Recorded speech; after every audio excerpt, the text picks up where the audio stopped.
Hi, everyone. Thanks for joining us here today. My name is Caitlin Clarkson Pereira. For those of you who don't know me, I'm the executive director of GVPedia. Today is going to be an interesting session. We have Devin, our lovely founder here, and he is going to tell us about his recent trip to the NRA Convention. But before doing that, I'm just going to go over my typical intro here, just in case anybody is new. Just to let everyone know, this is being recorded and it will be posted online at some point later this week. And some of you submitted RSVP. In the RSVP form, you submitted questions, which is great. We'll try to get to some of those. But if you have questions that come up while this session is going on and you want to put them in the chat, feel free to do that. And before I pass this along to Devin, just in case you aren't aware, GVPedia is a comprehensive resource providing public access to our gun study database, which is the largest in existence, including over 2,300 academic studies. And we provide access to what we call the GVP University, which is a repository of white papers and fact sheets about gun violence. Both the database and university are easily searchable by subject matter and provide an excellent resource for educational and advocacy purposes. GVP University is also where you'll find our Facts About Firearms Policy Initiative, the Fire Hose of Falsehood, and our newly released data visualization. So I am going to introduce Devin, who is going to tell us about his NRA adventures and what implications all the things that he learned has for us in the gun violence prevention movement. Perfect. Hello, everyone.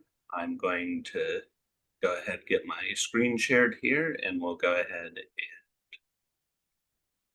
get started. So yeah, today's going to be slightly different. If you've been to one of these before, we typically focus on myth busting and basically the academic implications of this, whereas this is going to be more photocentric, as it were. So I'm going to be showing kind of what I saw, the pictures I took, and kind of explain that. And then at the end, kind of wrap that up into what sort of implications and what all this means. So today I'm going to be talking about like the stuff that at the NRA that was simply labeled as bizarre, no other real way to describe it. Then going into like the sniper rifles, the ammunition, and the militia-based marketing, and how this kind of all ties into a gun culture 3.0. And if you're wondering, was gun culture 3.0? Don't worry, I'll fully explain at the end. And all of the photos in here are ones that I took. So first, we'll go ahead and start with the bizarre. And yes, in the background, that is a Second Amendment sports car that you are seeing with cold dead hands on it. So at the beginning, we have the Liberty pen gun. One end writes like a normal pen, and the other end shoots. And I think one of the problems that should become extremely relevant is that when you're writing, guess where the gun part points? And yes, that is right back at you. So there's probably a reason the US patent is still pending on this thing. And one of the other parts here is that the pen comes with a belt, and in the belt buckle are like 4 or 5 little bullets to it. And as the salesman described it, it's the first belt-fed pen gun in existence. So that was one of the very first booths that I saw. We have Stealth Arms, who has the mascot of a pissed off platypus. Now, I don't know what a pissed off platypus indicates about stealth. They aren't the most terribly stealthy creatures based on my very limited knowledge, but there we are with an armed platypus. One of the more bizarre ones is the G-Spot fire starting kit, which is that little silver part at the base of the Glock. That's apparently a kit that will allow you to use fire or start fires in case you're in the middle of the woods somewhere, I guess, and have that. But it was a interesting marketing choice, let's say the least. And yes, they have trademarked G-Spot. So it now only refers to the bottom part of a Glock. Next, we have one of the most blatant forms of copyright infringement. I'm pretty confident it's copyright infringement because if Mattel licensed them to use Barbie on a Kalashnikov, um, that would be quite disturbing. Um, and this is a real gun. It does look bizarrely like a toy. Like if you put this in front of the kid, I have no doubt that they wouldn't be able to tell whether it's a gun or a toy. And it's definitely a gun. And to this day, it's still being sold by, I believe it's Outlaw Firearms, but it's $1,299. And Mattel has been notified about this, and it'll be interesting to see what they do. Next, we have a booth selling lube, and this lube is definitely for guns, despite what the marketing might seem to indicate. And in terms of all of the booths, like who the models were, like it was overwhelmingly white guys, as we'll see from some of my other pictures. But when it comes to this, of course, they put out female models. Then we have our section of high fashion. There were multiple other booths that had earrings made from like spent bullets, where it'd be like a bullet splatter jewelry, and would kind of like the bullet would be in almost a flower shape, and they'd sell those as earrings and such. But this was the one full bullet dress that we saw.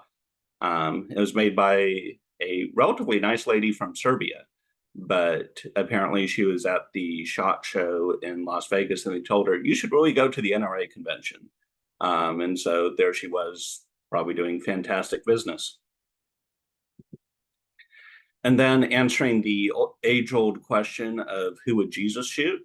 In this one, we have the answer, basically, which is sacrilegious, to say the least, but was par for the course for a lot of the marketing out there. And in case you can't quite see the picture, yes, that is Jesus holding two handguns. So next I want to go into the sniper rifles that I saw, with a particular emphasis on 50 caliber sniper rifles. And there were several booths with this. The two guns on the bottom of the picture we see here are 50 caliber, and then the upper two are 357s. And the 357s, they have a design to where it can fire multiple calibers, and they provide you with a little clip or little kit to switch out which caliber you can use. But for the 50 calibers, it's just 50 caliber. And they have an effective range up to 3 miles. The salesperson there was bragging about how one of their rifles had they had a contract for one of their rifles with the US Coast Guard, because the Coast Guard wanted something that could stop a boat or basically shoot out an engine. And so they have this effective range up to 3 miles. And the salesperson said like their main audiences were target shooters, because there is a long distance shooting circuit, and also people who just wanted a really big gun to show off to their friends. To their credit, none of the salespeople for the 50 caliber sniper rifles tried to sell me on them being useful for self-defense. And then we also had the booth from Barrett. where the three rifles on the left are all different versions of the 50 caliber sniper rifle, and then the other four are 357s or something similar. And like, despite what the salespeople say in terms of the two main target audiences, that those are official.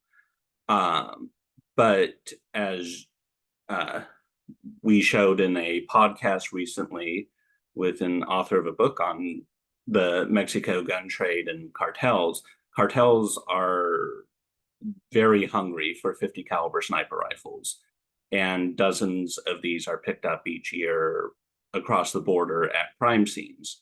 While they really aren't used in the US for crime because these things weigh 30 pounds and they're a hassle to move around, when you're expecting to do battle with a force armed with vehicles like cars or helicopters, stuff like that, a 50 caliber sniper rifle is very potent. And the other type of group that likes these are militias who are planning for future violence where they can potentially see going up against the US government or some other armed group that has vehicles. And so those are two of the major customers that they didn't mention, cartels and militants. Yeah, and here I just point out that these, again, are designed to take out vehicles, rarely used in the US for crime, but often show up at Mexican crime scenes. And they're popular among cartels and paramilitary organizations. And in fact, I believe it was 5 or 6 years ago, there was the Mexican authorities tried to arrest the head of a cartel, and they were forced to end up retreating because they were outgunned by the cartel, which had stuff like 50 caliber sniper rifles, fully automatic rifles, and all this types of military hardware they could desire, much of which came from the US. Next, I want to go into the ammunition, which is one of the less covered portions of the US gun discussion. I feel oftentimes we focus on what sort of gun is used, whether it's like a handgun or assault style rifle or something else. But the ammunition also plays a role. And there has been definitely an increase in the lethality of ammunition that's being sold and directly labeled for self-defense. And one of the standard self-defense rounds that like will literally come in boxes that say self-defense are Hydroshock rounds and also Hydroshock Deep. And so for bullets, there's several different main varieties of these. You have full metal jacket, which is kind of your standard bullet that's completely encased in some sort of metal surface, and those are the ones that are frequently used by the military. You have hollow point, which basically hollows out the center of the bullet, and it's designed upon impact to widen and increase inside the body to transfer all of its energy to the body and also increase the size of the wound.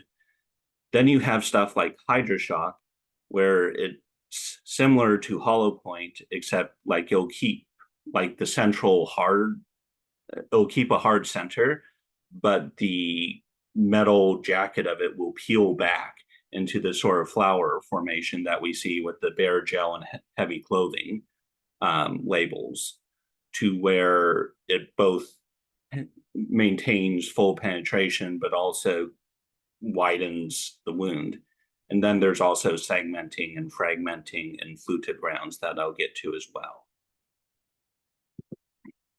So this is showing here a segmenting round and what it's designed to do on kind of the right side of the picture. So it's like a hollow point, it's like a Hydroshock round where it kind of flattens out, but the metal petals on the side as they were with a segmenting round are designed to fly off, basically to create even more wounds in the body and make it harder for a surgeon later to be able to find those pieces and stop the bleeding.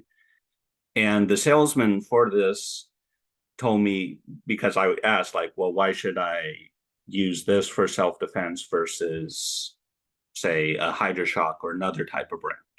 And he said for the segmenting round that it actually wasn't all that much more effective than a standard HydroShock round, but due to customer demand wanting something that created multiple wound channels, they decided to create this bullet to meet that demand. And the salesperson the first day, and then I went back a second day and encountered another salesperson, and they both indicated that at least occasionally they use autopsy reports to confirm the lethality of their bullets. And the impression I got is they have a network of people, whether it's law enforcement or coroners themselves, who, if they encounter one of their bullets in the case, they'll show them the photos, or they'll be able to obtain the photos somehow, which should not be allowed. But they were able to get them nonetheless and use that to confirm the ballistics gel findings. And then we have, to me, the most harrowing example of ammunition. And the picture is slightly blurry due to the ballistics gel. But on the kind of block of ballistics gel that you see there in front of the ICC ammo, to the left, you'll see kind of like a white line going in, and that's where the bullet impacts. So this was a gel that they actually fired into and saw this. And at kind of the far right of the gel, you'll see a sort of brown spot. And that's where the main portion of the bullet travels. And then closer to the entry wound at the left are a bunch, like a dozen or so smaller fragments. And that's what it's designed to do. Basically, when it enters a human body, it's designed to fragment and send metal shards everywhere, increasing the size of the wound and making it as hard as possible for a surgeon later to be able to stop all the bleeding from that. And it's also like the way, or half of their justification is that if it hits a hard surface, that it basically turns to kind of metal powder of sorts, or small metal fragments that aren't going to ricochet. But when it hits a body, it's designed to basically be as lethal as possible. And according to the salesman, and this is a direct quote, he said that it's perfect for, quote, a high stress environment like an inner city or courthouse. And those were the two examples that immediately sprang to his mind when mentioning this ammunition. And it's definitely harrowing that those are the first two examples that he came up with.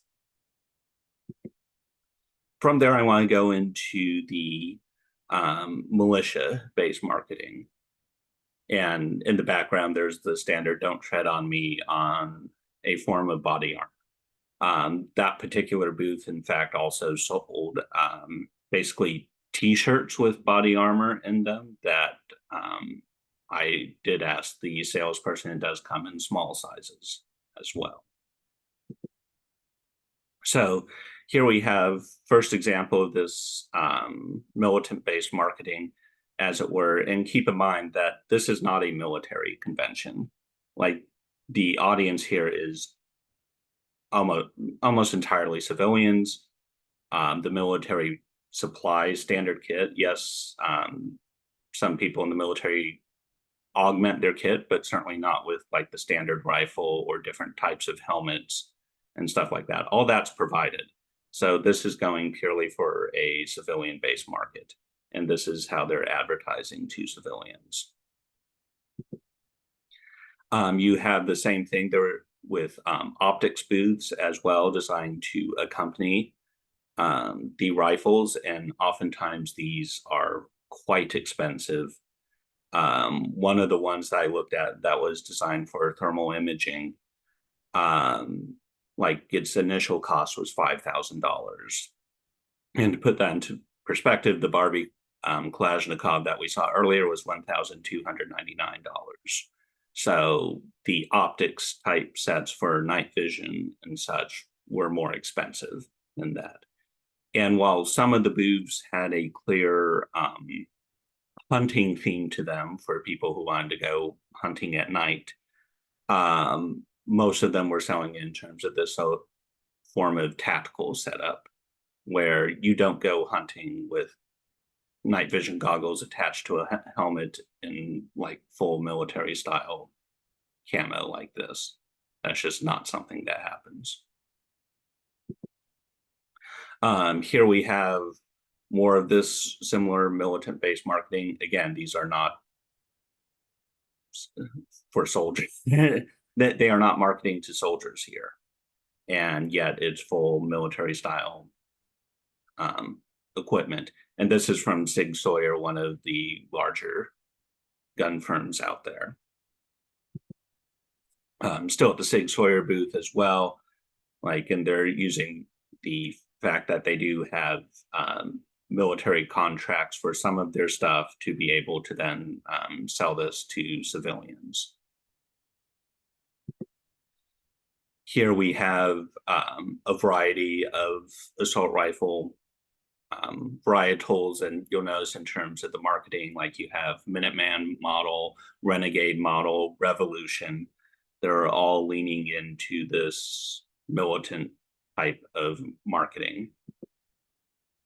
And then we have more booths. These were all portrait style, which is why I fit 4 of them on one page. On the left, you have When Night Falls, with the guy with the assault style rifle on his back and what's probably a ghillie suit or something next to him. Then you have Extreme Operator, rather, with a guy that's clearly not military there, because you don't wear jeans and a hoodie like that in the military. Still going for the militant style. You have Defend America. Of course, the obvious question there is defend America against whom, given that we still have the largest military in the world by far. And then we have more optics and night vision stuff that was accompanying. And one thing I would like to point out, going back a little bit, in terms of the models for this white guy, white guy, white guy, white guy, white guy, white guy, white guy, and more white guys. So they know who their target audience is, basically. And yeah, so that to me was the more harrowing part. And outside of the convention, and we just randomly happened to notice this on a pillar, but there was a sticker there for the nation against the state from patriotfront.us. I don't recommend looking at the website. And I think it's important to note here that this did not reflect all of the NRA attendees, or probably even a majority.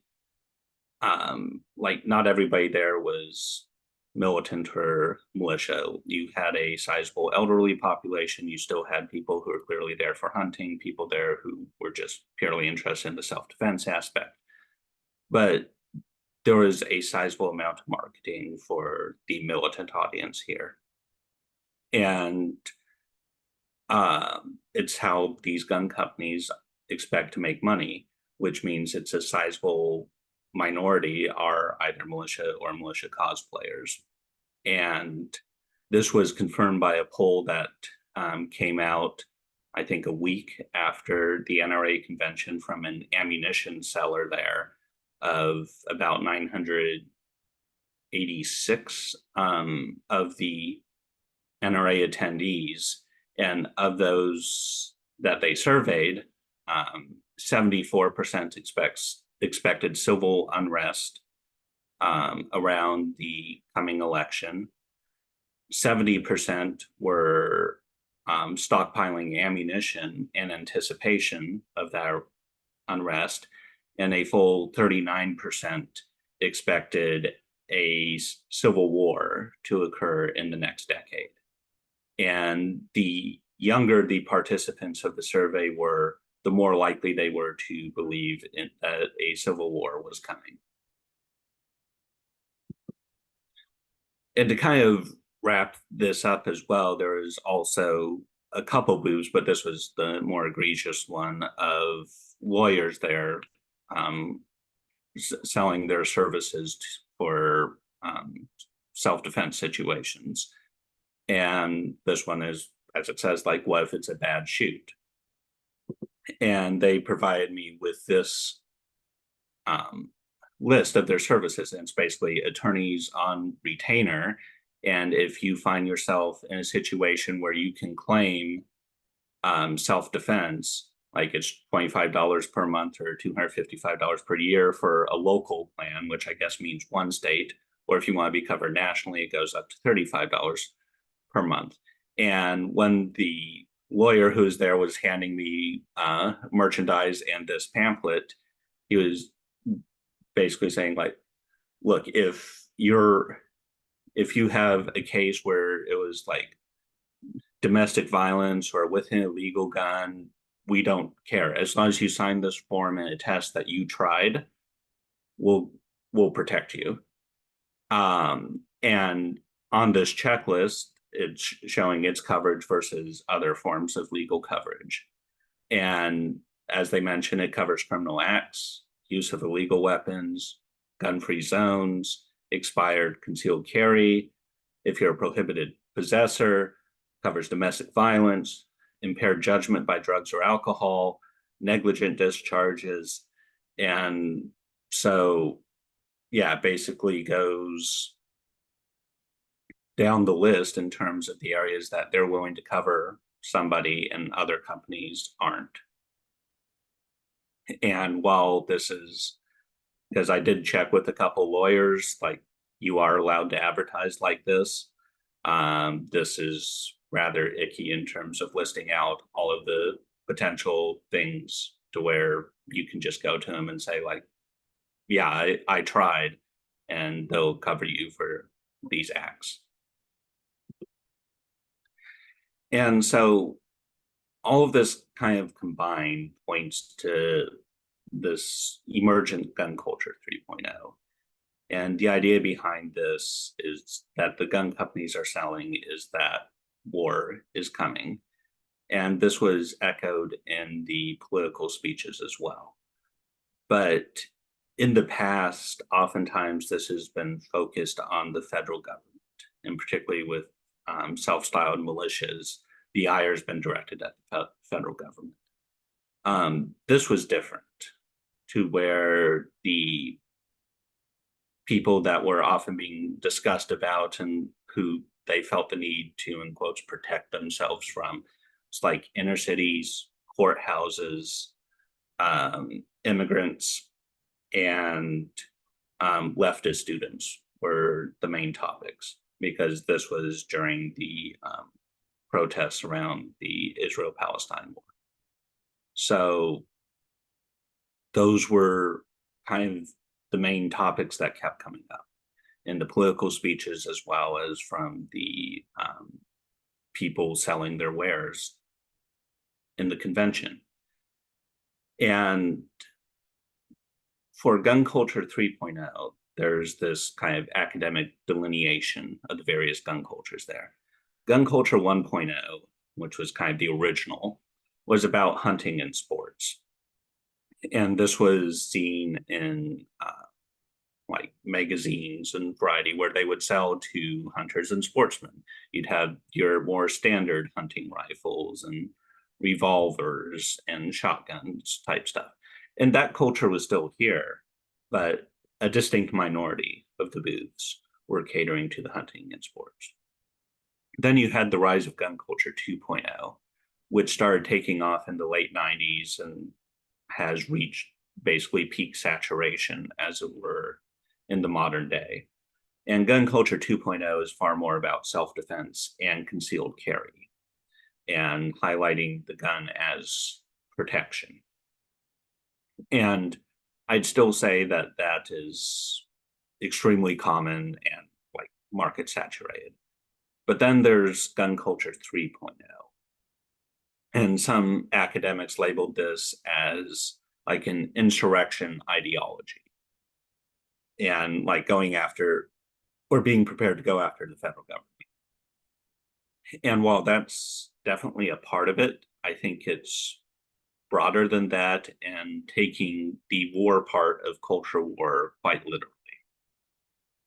And for this, like, it's not really about defensive gun use per se. Like, you don't carry assault rifles down the street in full tactical gear while going to get a burrito.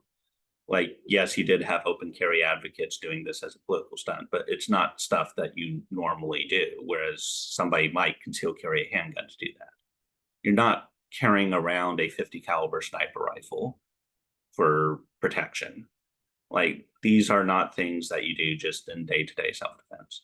But if you're expecting to encounter another armed group or looking for action, as it were, this is the sort of gear and stuff that you would be hoarding and getting your hands on. And that is quite concerning. It's much more of an offense-minded mindset rather than a defense mindset. Again, it's not all gun owners. It's not all NRA members.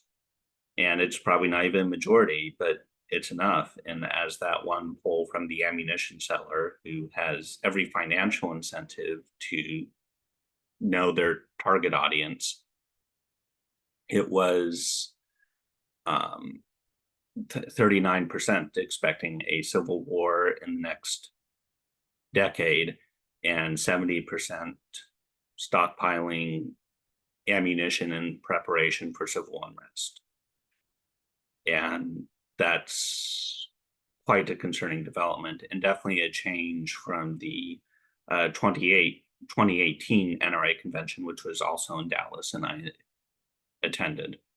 Like, that one had much more of a, like, the culture war was definitely part of it, but there was almost a sense of humor about it, where it's like, oh, this will really show the libs type exhibitionism, basically. Whereas this one was far more like serious preparation for what's to come. And it's harrowing and something that's a market change and is coming. And I do fear that the threat really it hasn't been seen as of yet. So on that rather depressing note, I'm going to open it up for any and all questions. And yes, that is John Lott in the background playing a video of John Lott. Devin, some of the questions that we had submitted through the RSVP form seem appropriate. So one of them is, would you say that tactical gear specifically was a larger focus than previous conventions that you went to?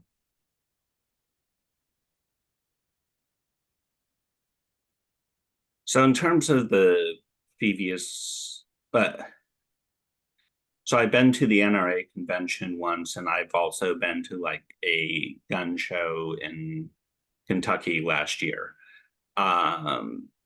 This had a somewhat similar feel to the gun show. At the gun show, they definitely didn't do as good a job of hiding the overt extremism. Like, the NRA is very conscious about making sure you don't have like Confederate flags or Nazi paraphernalia like on the booze, because they know if somebody takes an image of that, it would be a full news cycle sort of thing. But like at the Kentucky gun show, like, there's Confederate flag, there were 3%er markings on like body armor, which the salesman at that point was like, hey, it'd be a great gift for your girlfriend, sort of thing, which is also kind of harrowing. But from the 2018 to 2024, like 2018, there was very much like the self-defense. There was militant-based marketing. There was one booth, I think, that had a 50 caliber sniper rifle associated with it. But it was much more around the self-defense type feel, whereas the 2024 or this year's one had much more of the offensive feel to it.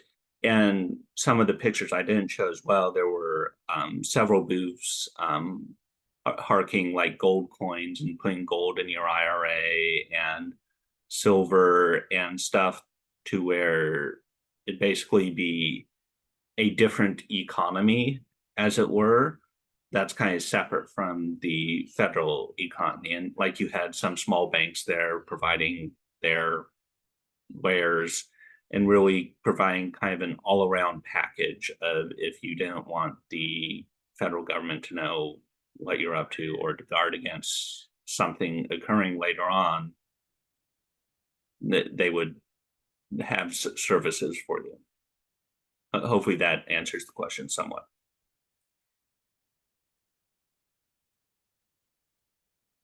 Yes, I would say so. And I think, I mean, like you said, you've been to a couple of different events and seen tactically related gear, but those photos that you have there, right, they kind of speak for themselves. You almost, there's not a lot of words that you need. Sometimes a picture is worth 1,000 words. Someone put a comment in here that they're former DEA agent and they were stationed in Mexico, and that your characterization of Mexican cartels using guns is accurate. Thank you. Yeah, and I would also say there that if you haven't already, go like on our Substack or YouTube page and see our podcast with Eva Usanite and John Lindsay Poland. I think that was 3 weeks ago that we released that, and it covers her book on the cross-border flood of guns, and it has quite a lot of interesting material on that as well.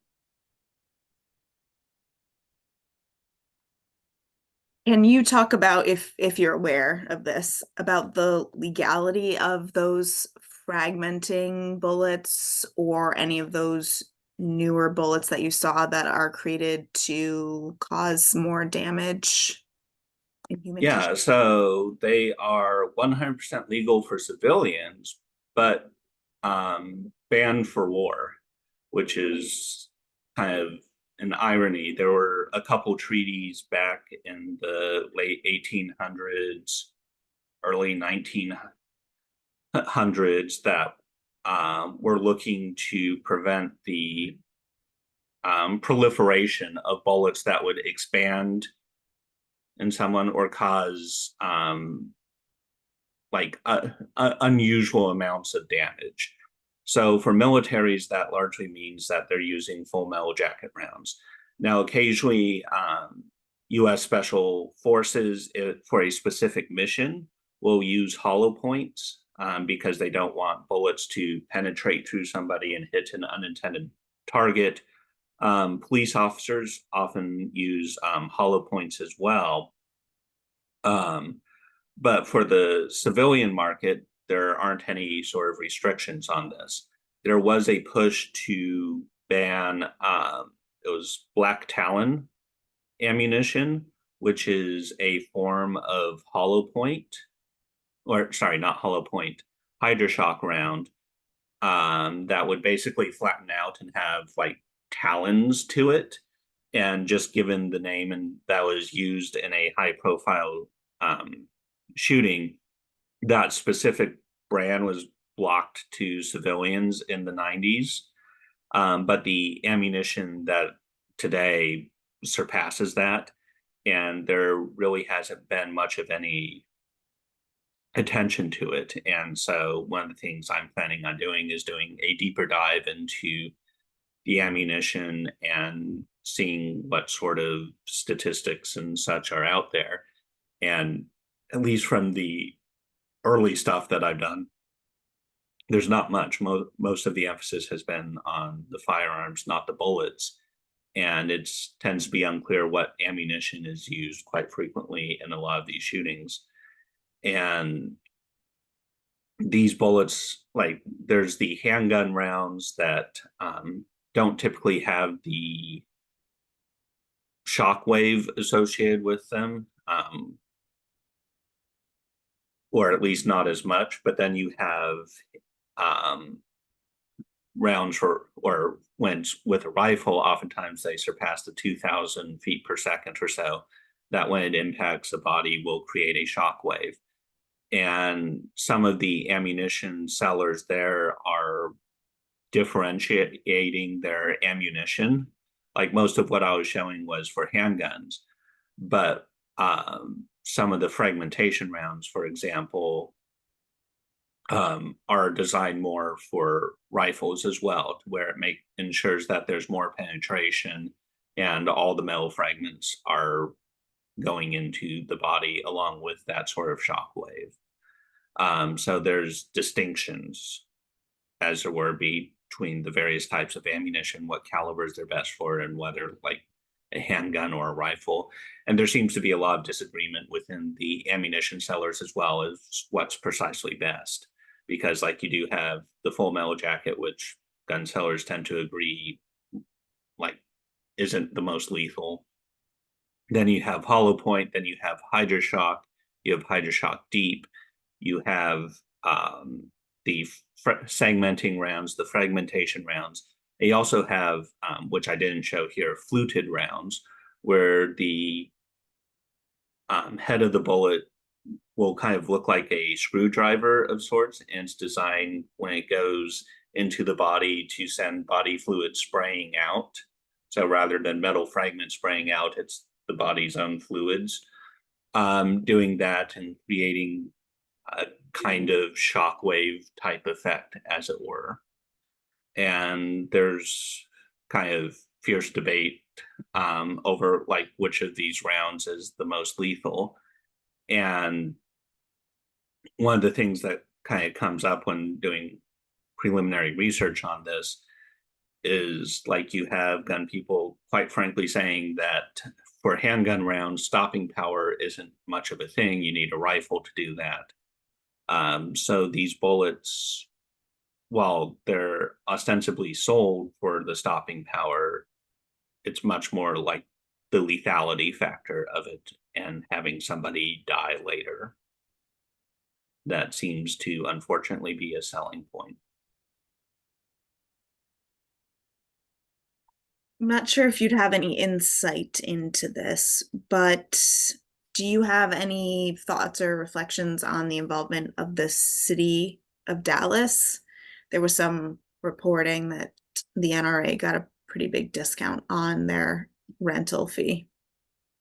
Yeah, so I don't know anything beyond what's been publicly reported, but the event should have cost the NRA around $500,000 at least for the rental space. And also you had like city police officers there providing security. You had the internal staff of, say, the convention center who was there. And like that sort of package should have at least cost 500,000, probably substantially more. The NRA paid $5,000 for it. So they got a massive discount courtesy of the taxpayers of Dallas. Yeah, so but probably a slight bit of rip off there. You mentioned in the last slide John Lott being there in the booth that he had. Can you tell us about any of the other booths specifically that you saw with certain individuals or certain causes rather than people who were there just trying to sell certain bits of merchandise? Yeah, so right next to John Lott's booth was Project 2025, which has been making headlines for its plans to basically dismantle much of the federal government should Trump return to office. And so it was kind of a nice disinformation pairing, as it were, with Project 2025 and the Crime Prevention Research Center right next to each other. You had a couple state groups, Oklahoma and Texas state groups that are affiliated with the NRA, were there. Um, you had like all sorts of ammunition type sellers. You had people selling hunting trips. You had the banks and more financial type stuff that was there to kind of create a different economy, as it were. You did have like kind of doomsday prepper type stuff. So there is one booth that was talking about how they could help create a bunker, like an underground bunker for you. They had several different sizes. These could be for tornadoes, natural disasters, or if war was coming. They were happy to sell sell to you regardless of which. Um, there was one booth that had a pretty good idea, which was a device you could put on your gun that would send a notification to any device you had if it was moved. So kind of an extra layer of safety to prevent unintentional shootings or gun theft. Um, but the overwhelming majority of booths were selling firearms or ammunition, or there was a lot of optics booths as well, for basically scopes for either hunting rifles or for assault style rifles. And they were relatively split in terms of which crowd that they were marketing to. And then you also had like a few vendors that were selling like jewelry with the bullet splat jewelry. You had like a bunch of them selling um, merch like shirts and stuff like that. You did have there was a booth that was selling like purses for concealed carry and gear designed more for women. Um, but there really weren't um, other advocacy organizations invited. So you didn't have like Gun Owners for America having any sort of presence there, and similar for other like specific targeted advocacy groups. Basically, the NRA was maintaining a monopoly on that sort of stuff. Was there any resistance that you came across at the convention, or was there anyone outside gathered? Any sorts of groups of people that formed? So Letting everyone know they didn't want the NRA to be there in Dallas. there was a joint Moms Demand Action and Gifford's Gun Owners, and also a faith group that held a demonstration slash rally at a kind of open area in front of like the city hall that was half a mile or so away from the convention.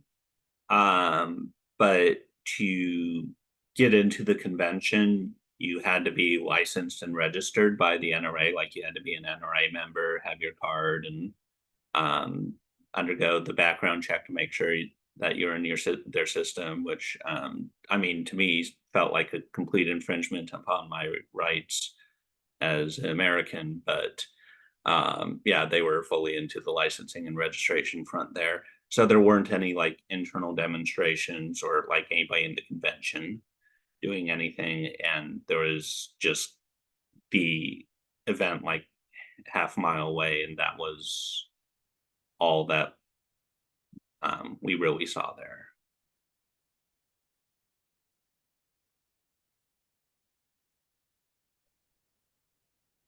what would you say? I mean, the gun culture 3.0 component is obviously important with militias.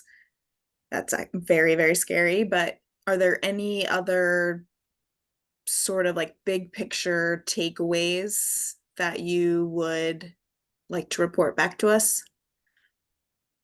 Um, yeah, so I think the main surprise, as it were, was how prevalent like the gun culture 3.0 stuff was and how kind of offense related. Um, I'd also say that in terms of like defensive gun use being like widespread and effective is just accepted as a fact. Like, if you go in there, it's going to be like 100% of the participants buy into that sort of thing. Um, you also have like it was overwhelmingly like selling guns. Like you did have the semi-intellectual component to it. You also had the political component to it. And one of the kind of interesting things from the political, so on Saturday was when there was the leadership forum. The line opened at 11. We got into line at like 11:30. The event was supposed to start at 2. The event actually started at 3:30, and Trump didn't start speaking till like 4:15 or something. So you had people waiting like 5 hours to hear Trump speak. And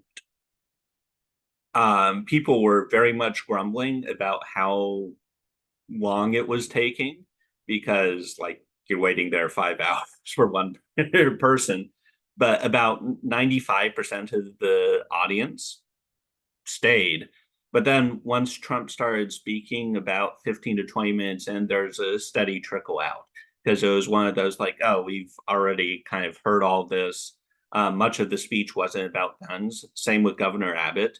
Like it was far more culture war focused, immigration, leftist students, like the travesty with occurring in the court systems and inner cities being where all the problems are. So it's all culture war related, very little like actual straight Second Amendment and gun stuff in the political speeches.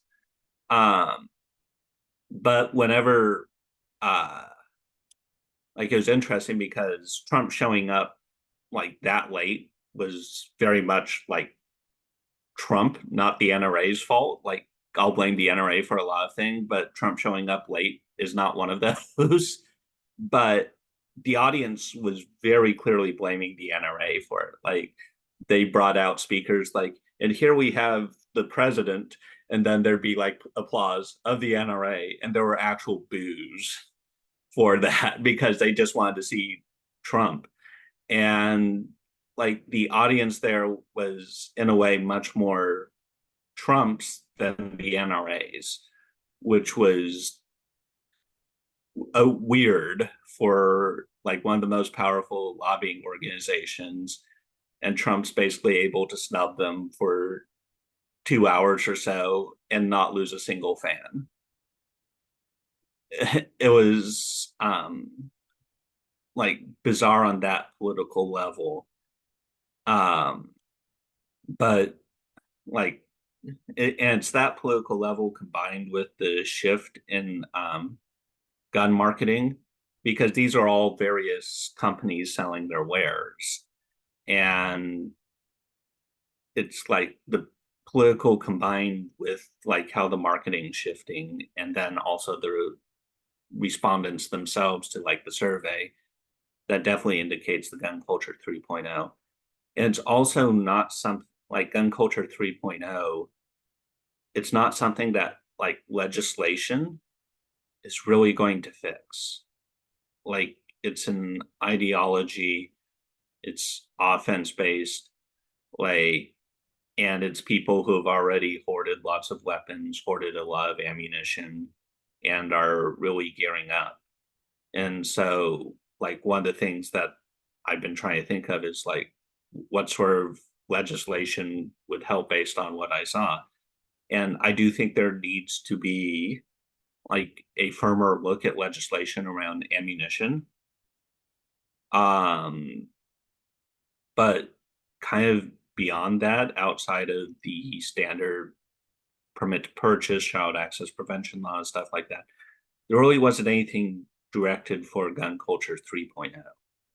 And that's haunting in a way on its own. So, yeah, but it's something that there needs to be awareness of because, and it's also one of those things that it's not really top down because with gun culture 2.0 and the self-defense marketing, that was very much a top-down myth that was then sold to people, basically. Whereas this gun culture 3.0 is kind of risen up from the grassroots, as it were, and companies are responding to that market. Whereas with the self-defense myth and stuff like that, you had the intellectual ideas that were then translated into selling all these guns for self-defense. And now kind of that market seems to be saturated and it's going more for the offensively minded.